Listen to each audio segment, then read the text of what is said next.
Endi tushkunlikdan qutulish uchun biz musulmonlar Alloh taologa ishonish kerak. Allohning borligiga, birligiga, hammaga qodir ekanligiga ishonish bir ishonish, undan keyin Allohning va'dalariga ishonishda hamda Allohga ishonish hamda Allohga ishonib, menga tavakkal qilinglar, menga tayansanglar, men sizlarga yordam qilaman degandan keyin bir qo'limizni sabab, bir qo'limizni tavakkalni tutib hamda Allohga yo'nalish. Ikkinchi qilmoqchi bo'lgan har qanday ishni muhabbatga aylantirish. Masalan, bir kasbni, masalan, bir odam qassobkan, qassoblikni bu muhabbatga aylantirish. Bir odam muallim, muallimlikni muhabbatga aylantirish. Bir odam mayli nima kasb qilsa qilsin, kasbning hammasi sharaflik. Hatto tozaliqchilikmi eng sharafli ishlar. Aşı qanday bir iş olsun, aşını muhabbetga aylan, yani muhabbet bilan mava hamda qilmasam bo'lmaydigan bir non tepib yetgan bir ish demay hamda chin muhabbeti bilan qilgan vaqtida bu insonda kasbini suyish yani. Ha, suyish. U chaqda bu muhabbet bilan qilgandan keyin bu kasbni kasb emas, bu muhabbatdan shuni aylantirgandan keyin bu odam buningda nayt bak haliqi ruhi üstün, ruhi ko'tarangi, shijoatlik, jasoratlik ashuna bo'la oladi ekan. Masalan, odatda misol keltirsak, masalan, madrasada o'qiyotgan o'quvchilarni, Qur'on yodlaydigan o'quvchilar, arab tili o'rganadigan o'quvchilar, yana bir kasb nima qilgan o'quvchilar, masalan, shu bolalarni maktabga kirmasdan ash bolaning qobiliyatini bayqash kerakda. Bayqash bak muhim hamda uni. Masalan, bir bolani ota-onasining qori qilg'usi bor. Bizde hem de qari qilsam 70 tuqqunni shafaat qilgandan keyin shu balamning sayesi cennet kirib olamanmi deb shunda arzu qilgan odamlar bor. Bu ayib emas, tamam, yaxshi. Biroq bir bola qari bo'lish uchun u bolada shu yodlash qobiliyati bormi? Ikkinchi u bolaning chin rag'bati bormi? Rag'bati bo'lmagan ishni qildursang, shu ruhi tushkunlik, shu o'zini shu chog'da yo'qdi. Rag'bati bo'lmagan ishni odam qilolmaydi ya. Qilolmagandan keyin men degan tügeşken adamkenmi, qulamda hech qanday ish kelmayotgan, men hech kimga yaramaydigan adamkenmi deydi, ammo o'zidagi nurg'un javharlarni ko'rmaydi. Chunki biz o javharlarni ko'rishga fursat bermaymiz-ki, uni zo'rlab akilib qo'ygan. Shu masalan bir bola qari bo'lmoqchi bo'lsa, u bolada qobiliyat bo'lsa, shu yodlay oladigan qobiliyat hammadan o'xshash bo'lmaydi. Masalan, bir beliqni daraxtga chiqishga majbur bo'lsak, 100 yil kutsakmi daraxtga chiqolmaydi. Endi bu beliqni daraxtga chiqolmaganlik uchun bu döt deymizmi, andaq emas, suni obdan yuzi deyni u. Shunga o'xshash. Endi bir balaning masalan biz kichik vaqtimizda Qur'on yodlagan vaqtida men maktabda o'qiyotdim. Maktabda o'qitib, oqshomlari bunda Qur'on o'rgansin deb ustozimga akirib bergandan keyin bu oxirdagi surlarning 10 surini yodoldirdi-da.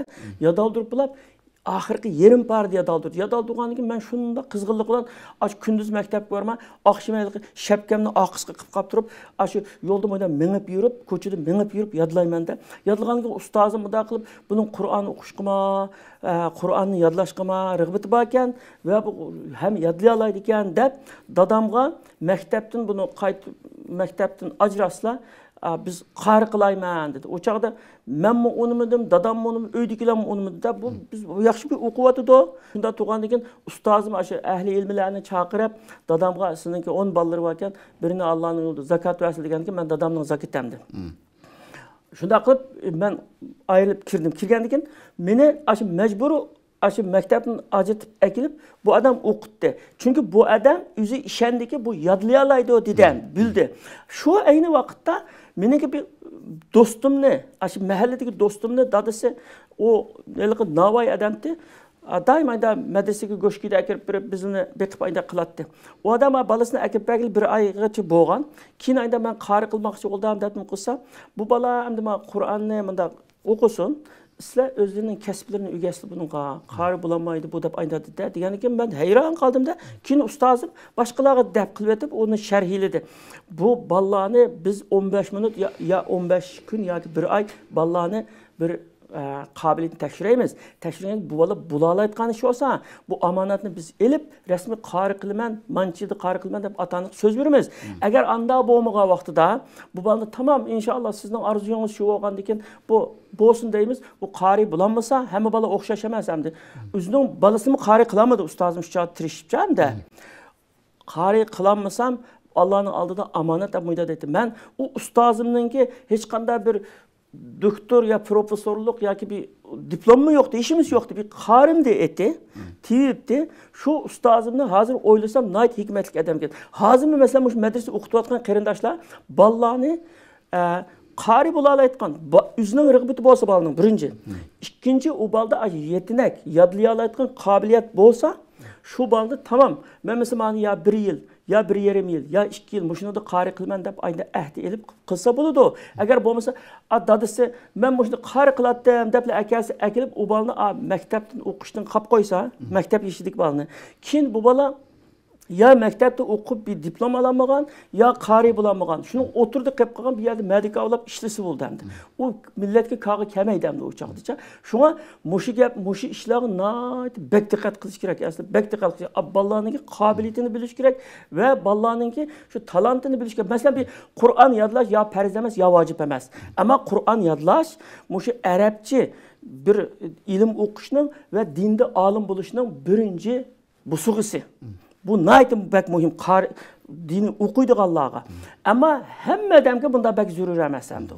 Shunga hamma odamga nisb bo'lmaydi. Hamma odamga nisb bo'lmaydi ham. Masalan, bir balamda Qur'on yodlayolmading degan deb buni, "Voy sen döt falonning balasi yodlay oladigan, sen yodlay olmaysan, sen döt" deb ayna qilavergankin, bu bola hech qanday qobiliyat yo'q o'xshaydi menda deb tugishab ketadi. Ammo u bolani ma'ni yodlayolmagan bo'lsa, tamam, sen ma'ni bilmasan, ma'ni bilasan.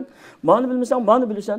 Aşı bolaning qiziqqan bir binasiga ugatsak biz, aşı bolaninki şu o'ziniki taxassusini topadi, o'ziniki qobiliyatini o'tirib chiqara oladi-da. Shu mushunda ishda bolalarninki kelajagini nobud qilmasligimiz kerak. Hozir diplom bo'lmasa, mihrobning oldiga chiqib imom bo'g'ilib olmaydi. Diplom bo'lmasa, hech qanday diniy xizmat mi qilib olmaydi. Masalan, rasmiy mundaq davlatning nimasicha shu diplom bo'lish kerak. Shu diplom bo'lish uchun bolalar maktabda cho'qim o'qishi kerak. Agar qari bo'lgan bolalar intayt bir tanlangan, haqiqiy shunday nima, o'zining qizg'inligi bor, talanti bor va qari bo'lib to'xtab qo'yish emas, uning oxirigacha o'qish bunda bo'lsa, bunda bola degan 10 baldan ikkisiga birisi chiqdi. U bolani rasmiy obdan ko'ngil bilib, ayda qilish kerak ekan. Ammo hamma bolalarni o'xshash bir tayoqda haydigili bo'lmaydi. Shuningga o'xshashlarda demakchi bu Qur'on o'qish nimadan kelib qoldi shu ishni muhabbat bog'lashdan kelib qoldi. Chunki abalninki o'zi qiziqmasa, yodlash qiziqmasa, muhabbat bog'lay olmaydi ekan. Biz har qancha qilib bog'lolmaymiz ekancha. Ikkinchi, bolalar tirishchan bolalar bilan birga yurishi kerak. Shunda beliqlarni harakatlik beliqlar bilan birga qolib qo'ysa, masalan, beliq boqadiganlar, hurun beliqlarni harakatli bo'lib ketgan. Harakatlik beliqlarni hurun beliqlarga qo'shqanda, u harakat qilmaydigan bo'lib qoldi ekancha. Uning uchun umid var. Jiq yaxshi kelajakda to'g'risida yaxshi o'ylaydigan, beshini planlaydigan umid var bolalar bilan aralashib kerak bolalarcha. Uningdan keyin Qur'on Karimda deydi Alloh taolo, "Ya ayyuhallazina amanu taqulloha va kunu ma'as sodiqin." İman etqanlar Allah'ın qo'rqinglar va rostchilar bilan birga bo'linglar. Rostchilar bilan amaliyati, so'zi amaliyatga to'g'ri kelgan rostchil kishilar bilan birga yurish, an salbiy fikr taqitgan, sen qilolmaysan va bu dunyoda yashamoq tas hozir, u o'qigan bilan ish topmoq tas, bizning vaziyatimiz shundaqmi, andaq deb bolalarning ruhini tushirgan odamlardan intayin yiroq tutish kerak, o'zimizni yiroq turish kerak. Undan keyin salbiy fikrlardan masalan, kallanlar ba'zi kelib qoldi masalan insonlarga, bu shu chet eldagi qiyinchilik, her türlü hamma ishlardan hamda bir salbiyliklar bulumsuz bunda fikirli kelib qoldi. Anda fikirlardan yiroq bo'lib, ijobiy bo'lib, Allah bizning yenimizda, biz Allohga tavakkal qilsak, Allohga taqvolik qilsak, qanday orzuyimiz bo'lsa Alloh bizni yetkazdi, biz tirishchanlikni ko'rsatsak deb, ashuna o'zimizni shunda tarbiyalab, nafsimizni, bolalarimizni ayda tarbiyalab, shu salbiy shaxslarni yiroq bo'lib, salbiy do'stlarning bolalarini yiroq qilib, salbiy shaxslarni o'zimizni yiroq turib, ayna qilganda bizning shu nimaniki tushkunlikning ziyindan saqlang'ili, tushkunlikning patqoqlaridan o'zimiz qutulib chiqag'ili bo'ldi deb o'ylayman.